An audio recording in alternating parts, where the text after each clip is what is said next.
குயிலுக்கு கூ கூ கூவிட சொல்லி கொடுப்போம். அடாமா மயிலுக்கு தை தை தாளங்கள் சொல்லி கொடுப்போம். அடாமா நதி நடந்து நடைபழகி கடலுடன் கலந்தது என் நேரம்.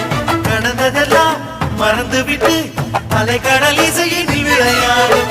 நீரை பிரித்தாலும் வேறாகி போகாது இன்பம் கரை மீற இனி என்றும் குறையாது.